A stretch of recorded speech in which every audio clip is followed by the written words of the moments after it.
오늘 말씀 성막의 하나님이라는 제목으로 말씀을 같이 한번 나눠봤으면 좋겠습니다. 출애굽기를 읽으셨는지는 모르겠지만 우리가 성경을 딱 이제 일독해야겠다라는 마음을 먹으면 창세기는 쉽게 읽힙니다. 이야기니까요. 그리고 출애굽기도 재미가 있습니다. 그런데 앞부분만요. 1장에서부터 이 40장까지 있는데 출애굽기가 1장에서부터 6장까지는 뭡니까? 모세를 부르시고 떨기나무 가운데서 하나님을 만나는 사건 재밌습니다. 그 다음에 7장에서 11장까지는 10가지 재앙, 그것도 역시 아주 유명한 사건이고 재미있습니다. 그리고 12장에서 15장까지는 무슨 사건입니까? 유월절에 대한 이제 이야기를 하나님이 하시고 그 다음에 장자의 죽음을 예고하시고 그렇게 나와서 홍해 앞에서 애국 군대 쫓아오고 홍해 갈라지는 이야기, 그것도 재미있습니다. 그 다음에 16장에서 18장은 어떤 내용입니까? 광야에서 만나와 메추라기 사건을 경험하고 또 마사와 무리바로 물 가지고 하나님한테 또 다툼이 있고 그 다음에 아말렉이 뒤에서 쫓아왔을 때 모세가 손을 들어서 기도해가지고 전쟁에서 이기는 여호와 일의 이야기가 담겨 있습니다. 그 다음에 16장에서 18장이 그 이야기고요. 이제 19장에서 24장은 뭡니까? 제가 저번 주에 설교한 것처럼 이제 시내산 앞에서 율법을 받는 얘기죠. 근데 여기서부터는 약간 좀 지루할 수도 있습니다. 이야기보다는 법전의 느낌이 좀 강하니까요. 그런데 제가 저번 주에 이야기한 것처럼 이 율법을 가만히 들여다보면 뭘 알 수 있다? 하나님이 어떤 마음이고 무엇을 좋아하시고 어떤 것을 싫어하시는지에 대해서 알 수 있기 때문에 율법 역시 읽으면 좋습니다. 재미있고요. 자, 이제 여기까지 24장까지는 읽었는데 25장부터 숨이 턱 막히기 시작합니다. 무슨 얘기가 나오죠? 25장부터는 성막 짓는 얘기가 나옵니다.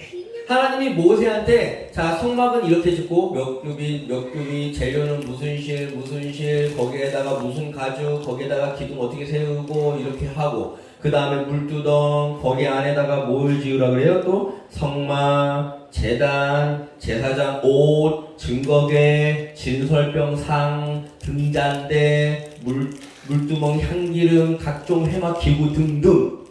이게 25장에서부터 31장까지 나옵니다. 사실 25장에서부터 마지막 40장까지는 성막 이야기라고 할 수 있습니다. 그러면 25장에서 31장까지 이렇게 지어라 라고 하나님이 명령을 하시고, 그런데 중요한 건 그 뒷부분에 이렇게 지어라고 명령한 그 구절 그대로 갖다 쓰면서 뭐라 그럽니까? 이렇게 해라, 이렇게 했더라. 이렇게 해라, 이렇게 했더라. 그래가지고 뒤에 34장부터 35장부터 39장까지는 앞에 나온 25장부터 31장 내용이 똑같이 반복됩니다. 왜 그럴까요? 잘 생각해 보세요. 당시 여러분이 그냥 성경을 지금 돈 주고 쉽게 사니까 쉽다고 생각하지만은 당시 4,000년 전에 종이가 있을까요, 없을까요? 종이가 없습니다. 그때 뭔가 기록을 하려고 그러면은 파피루스라 그래가지고 정말 힘들게 만들어가지고 거기에다가 한 글자 새기는 것, 잉크가 있었던 시절도 아니에요. 한 글자를 새기는 게 너무 힘들어가지고 아무거나 막 새기지 않습니다. 기록을 남길 때에. 그때 당시에 성경이 없으니까 어떻게 합니까? 각 마을의 회당에 딱 주로만이 이거 하나 있어요. 양피지 성경 하나 있어가지고 그 주가 되면은 랍비가 와서 한번 읽을 수 없고 그럴 정도, 그 2000년, 3000년 지난 다음에도 그렇게 했었는데 그 전에는 더 힘들었겠죠. 그렇게 종이도 없고 인쇄들이 발달한 시대도 아닌데 똑같은 본문을 2번이나 썼다는 겁니다. 그것도 우리가 봤을 때는 그렇게 크게 중요한 것 같지도 않은 것을 말입니다. 차라리 그 2번 반복할 때에 그냥 좀 모세의 어떤 소명 사건이라든지 애굽에서 고생한 사건이라든지 좀 더 디테일하게 애국에서 나왔을 때 광야에서 경험한 일들을 좀 더 자세히 적었었으면 좋겠는데 왜 이렇게 했을까요? 실수일까요? 우리는 그렇게 믿진 않죠. 성경은 하나님의 감동으로 된 것이니까 우리가 그렇게 믿기보다는 뭔가 이유가 있겠구나 그렇게 믿습니다. 맞습니다. 뭔가 이유가 있습니다. 그럼 그 이유가 무엇일까요? 왜 출애굽기 25장에서 40장 가까이 되는 성경의 장수에 성막 이야기만 나오는 걸까요? 잘 생각하셔야 됩니다. 출애굽기에서 우리가 쭉 생각해 보세요. 출애굽을 했습니다. 그리고 시내산 언약은 정말 중요한 사건입니다. 무슨 사건이에요? 아브라함과 하나님이 언약, 약속을 했기 때문에 아브라함의 하나님이 되신 것처럼 이 출애굽에서 데리고 나온 이스라엘 백성과 하나님이 지금 뭘 하는 사건이에요? 언약을 맺는 사건이라는 겁니다. 아브라함의 언약을 이어서 시내산에서 이제 이 이스라엘 백성과 1대1로 언약을 하는 사건입니다. 약속을 하는 그 순간, 자, 무엇이 됩니까? 너는 내 백성이 되고, 나는 너의 하나님이 되겠다는 겁니다. 쉽게 말해서 비유를 들자면 결혼을 한 겁니다. 자, 결혼을 했어요. 그러면 자, 그동안에 여기서 살고 따로따로 살던 사람이 결혼하면 뭐가 됩니까, 이제는? 같이 살죠. 이게 바로 언약의 사건인 겁니다. 결혼을 했으니까 이제 둘이 같이 살아야 되는데, 이 백성이 하늘나라로 올라갈 수 있어요? 없죠. 그럼 누가 내려옵니까? 하나님이 내려온다는 사건이 바로 무슨 사건이에요? 무슨 사건이에요? 성막 사건입니다. 성막은 단순하게 이렇게 지어라 이게 아니라 내가 어떻게 하겠다? 내가 너희들 중에 어떻게 하겠다? 내려가겠다. 하나님이 내려오는 순간 거기는 어떻게 됩니까? 뭐가 됩니까? 천국이 되는 거죠. 그게 에덴 동산의 시작, 다시 한번 세워지는 거죠. 이해 가십니까? 가끔 우리 믿는 사람들이, 교회 다니는 사람들이 착각하는 것 중에 하나가, 제가 자꾸 궁금한 것 중에 하나가 하나님을 믿는 건지 천국을 믿는 건지 잘 모르겠어요. 잘 들으셔야 돼요. 하나님을 믿는 건지 천국을 믿는 건지 모르겠다는 겁니다. 천국은 가야죠. 중요하죠. 그런데 천국에 왜 가려고 그럽니까? 라고 물어보면, 아니, 말은 그렇게 안 해도 천국에 왜 가려는지 곰곰이 들여다보면 그 속마음을, 거기 가면은 돈 걱정 없고 아프지도 않고 잘 먹고 잘 산다라는 개념이 은연중에 우리 안에 더 큽니다. 왜 천국에 가려고 그러니까 하면은 하나님이 계셔서라는 마음보다는 거기 가면 뭔가 해결돼. 거기 가면 뭔가 이 땅에서의 아픔이라든지 고민 같은 것은 없고, 거기 가면은 막 80평짜리 무슨 좋은 아파트 같은 곳에서 돈 걱정 없이 편하게 살 수 있는 그런 마음이 더 크다라는 것. 자꾸 그러다 보니까 하나님을 위한 그리스도인이 되는 게 아니라 천국을 위한 그리스도인이 된다는 겁니다. 천국 갈 수 있으니까 됐지 뭐. 천국 이렇게만 해도 갈 수 있어. 그러다 보니까 거기 고신앙 고수준에 계속 머물러 있는 겁니다. 왜요? 천국을 믿으니까. 그런데 하나님을 믿는다는 건 뭡니까? 천국이 어디든 상관없는 겁니다. 지금 이 자리가 뭐가 될 수 있다? 하나님이 계시면 뭐가 된다? 천국이 된다는 개념을 갖고 있기 때문에 이 땅에서 열심히 사는 겁니다. 이 땅에서 하나님의 말씀대로 살려고 하는 겁니다. 왜? 이곳에 누가 계십니까? 하나님이 계시니까. 즉 성막을 만든다는 것은 이곳에 누가 임한다? 하나님이 임한다. 하나님이 오셔야 이곳이 에덴 동산이 된다. 이런 개념이 있기 때문에, 그럼 하나님이 오시려면 뭐가 필요해요? 성막. 그래서 성막이 중요한 겁니다. 이 출애굽에서 성막을 강조하는 이유가, 성막을 자꾸 이렇게 지으라고 하는 이유가, 성막을 되게 꼼꼼하게 비싸게 아름답게 휘황찬란하게 지어야 되기 때문일까요? 아닙니다. 성막을 여러분 다 지어놓은 걸 보시면 아시겠지만은 성막의 총 크기가 오늘날로 치면 300평밖에 안 돼요. 300평. 요 건물부터 해가지고 옆에 있는 공터 보이시죠? 공터. 거기까지가 다 합치면 300평 정도입니다. 그것도 성막이 300평이 아니라 성막 뜰까지 포함한 거. 울타리까지 다 합친 크기가 300평입니다. 그럼 그 울타리까지 쳐진 것 안에 있는 성소와 지성소 중요하잖아요. 그거는 약 20평밖에 되지 않습니다. 그리고 성막을 만드는 방법을 읽어보시면 아시겠지만은 그냥 보통 텐트 치는 방법하고 똑같은 겁니다. 거기에 들어갈 재료, 거기에서 세워야 할 어떤 막대기 개수, 이런 거 알려주는 겁니다. 일반적으로 텐트 치는 사용 설명서밖에 안 되는 것을 왜 그렇게 자세하게 썼을까요? 왜 그렇게 중요하게 생각했을까요? 왜 실 하나 꼬우고, 왜 그 위에 고리를 걸고, 왜 그 위에 가죽을 덧대어 씌우고, 왜 나무 기둥을 세워라? 왜 이게 중요할까요? 그걸 세우면서 그걸 그대로 따라하면서 여기에 누가 오신다? 하나님이 오신다. 생각을 해보세요. 우리 집에 아주 정말로 사랑하고 정말로 귀하고 정말로 친하고 정말로 보고 싶은 사람이 온다고 했을 때에 집에 음식을 장만하고 집을 청소하고 할 때에 야 여기는 이렇게 닦어, 야 여기는 이렇게 준비해, 반찬은 이렇게 해야 돼 라고 하는 그 모든 말 한마디, 그 순간에 뱉는 모든 시간 하나하나에 그냥 그 반찬이 중요한 순간입니까? 아니면 거기에 그걸 먹을 그 손님이 중요한 겁니까? 손님을 생각하는 거잖아요. 지금 이 출애굽기에서 이렇게 성막을 짓고 성막을 짓고 성막을 짓는 그 의미, 그 행동, 그 하나하나의 구절이 중요한 이유는 여기에 누가 오신다? 하나님이 오신다.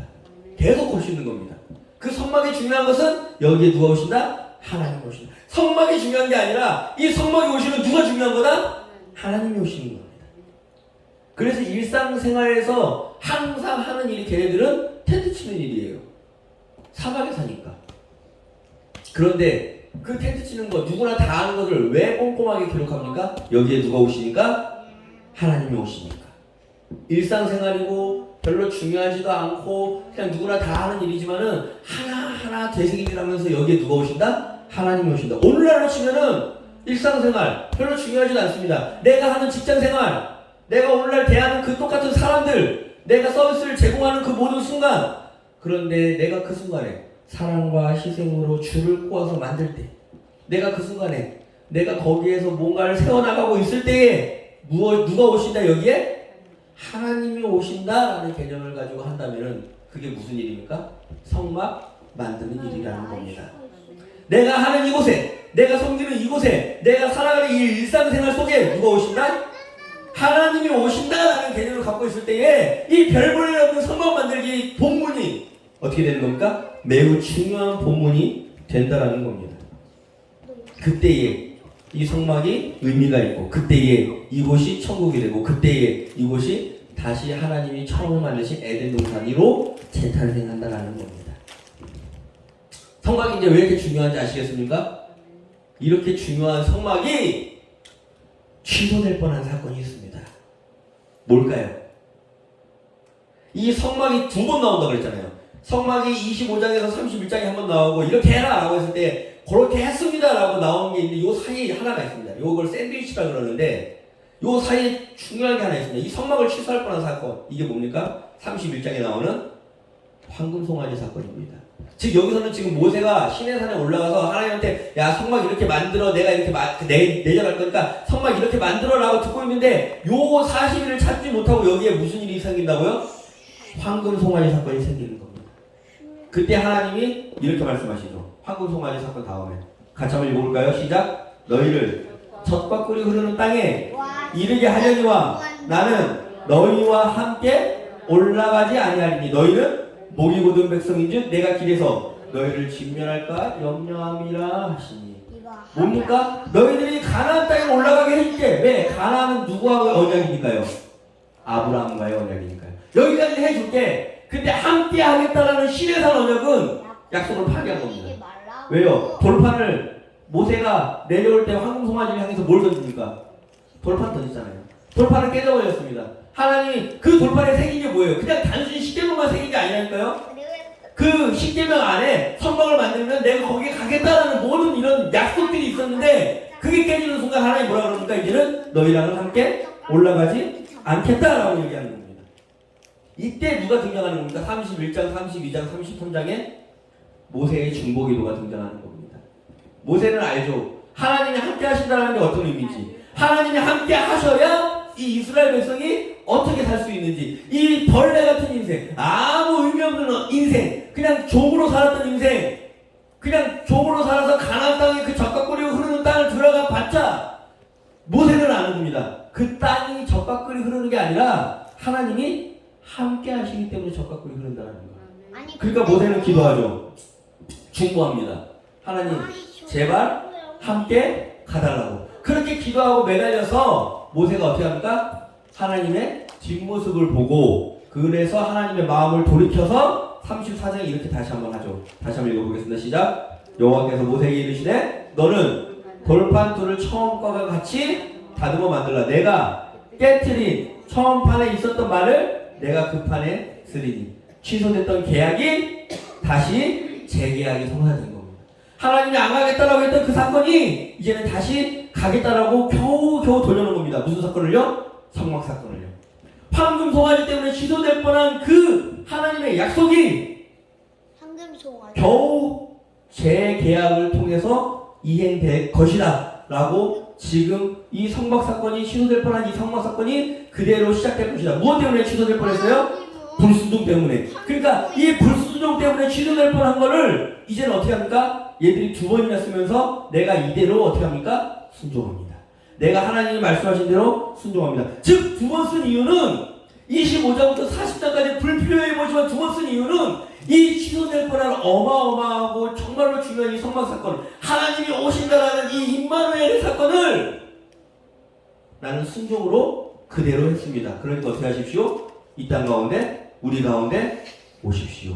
우리의 순종을 강조하는 사건입니다. 그래서 성막이 다 완성된 다음에 이스라엘 백성이 40장에 이렇게 고백합니다. 16절, 19절, 21절, 23절, 25절, 27절, 29절, 32절에 뭐라고 하는지 한번 보실래요?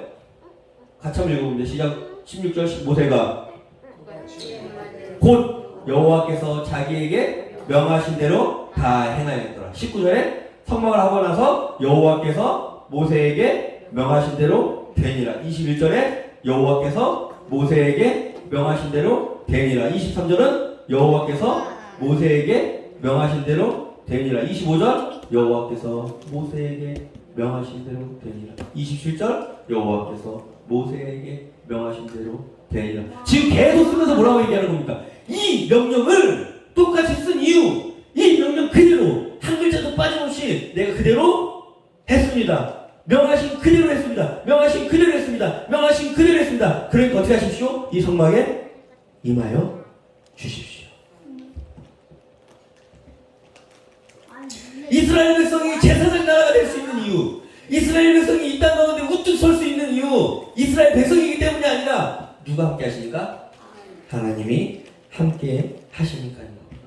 성막의 조건, 성막이 휘황찬란해서 하나님이 오시는 게 아닙니다. 성막의 조건이 무엇이냐? 하나님이 말씀하신 그대로 내가 했습니다. 성막의 조건은 순종입니다. 그 성막을 취소할 수 있었던 사건도 불순종이고, 그 성막을 다시 한번 하나님의 마음을 돌려서 올 수 있게 만든 사건도 뭡니까? 순종이라는 겁니다. 즉 성막은 절대적인 순종을 통해서 만들어지는 겁니다. 이 이스라엘 백성은 그래서 강조하는 겁니다. 두 번이나 쓰면서 강조하는 겁니다. 하나님 말씀하신 그대로 어떻게 해라? 행하라.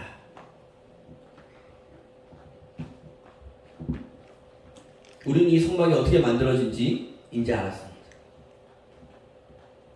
성막은 잘 생각해 보세요. 하나님이 오신 사건이에요. 성막은 잘 생각해 보세요. 하나님이 오셔서 거기에서 우리와 만나는 사건이에요. 잘 생각해 보세요. 그리고 성막에 들어갔을 때 우리는 거기를 통해서 뭘 얻었습니까? 죄 사함을 없는 제사를 지내잖아요. 성막은 그런 사건이에요. 자, 제가 지금 누구 얘기하는 것 같습니까? 우리 주 예수 그리스도. 하나님을 가장 완벽하게 순종하신 분이 누구입니까? 우리 주 예수 그리스도. 그리고 그 안에 성육신한 사건이 누구입니까? 우리 주 예수 그리스도. 그리고 우리의 죄를 사해 주시는 분이 누구이십니까? 우리 주 예수 그리스도. 즉 오늘 우리가 이 성막에 대해서 더 자세히 알면 알수록, 구약에서 나타난 하나님의 마음을 알면 알수록 누굴 더 잘 알 수 있는 겁니까? 우리 주 예수 그리스도. 그래서 이 구약의 성막 이야기는 정말 중요한 얘기입니다. 그래서 우리가 읽을 때에 지루해 보이고 분량이 왜 이렇게 했는지 많아 보이고 이해할 수 없지만은 그 얘기 가운데 성막을 이렇게 지었구나 라는 것도 의미가 있지만은 계속 반복되는 그 이야기를 보면서 계속 완벽하게 순종하려는 이스라엘의 노력들을 보면서 우리는 무엇을 볼 수 있습니까? 예수 그리스도의 순종을 보고, 우리는 무엇을 볼 수 있습니까? 하나님이 이 땅 가운데 오시는 게 어떤 의미인지를 보고, 그리고 하나님이 이 땅 가운데 오시기 위해서는 무엇이 필요한지를 보는 겁니다. 오늘 이 출애굽기에 나타난 이 성막 사건을 통해서 성막의 어떤 중요한 풍성한 의미나 그 안에 담긴 하나님의 은혜의 마음들을 알았으니 이 이해가 더 풍성해진 우리 성도님들은 더욱더 우리 하나님의 이 땅에 오심을 위하여 이 땅 가운데, 일상 가운데 성막을 만드는 사람들로서 살아가기를 간절히 기도합니다. 그렇게 살아갈 때에 예수 그리스도를 따라가는 삶, 예수 그리스도를 닮아가는 삶이 될 줄로 믿습니다. 기도하시겠습니다.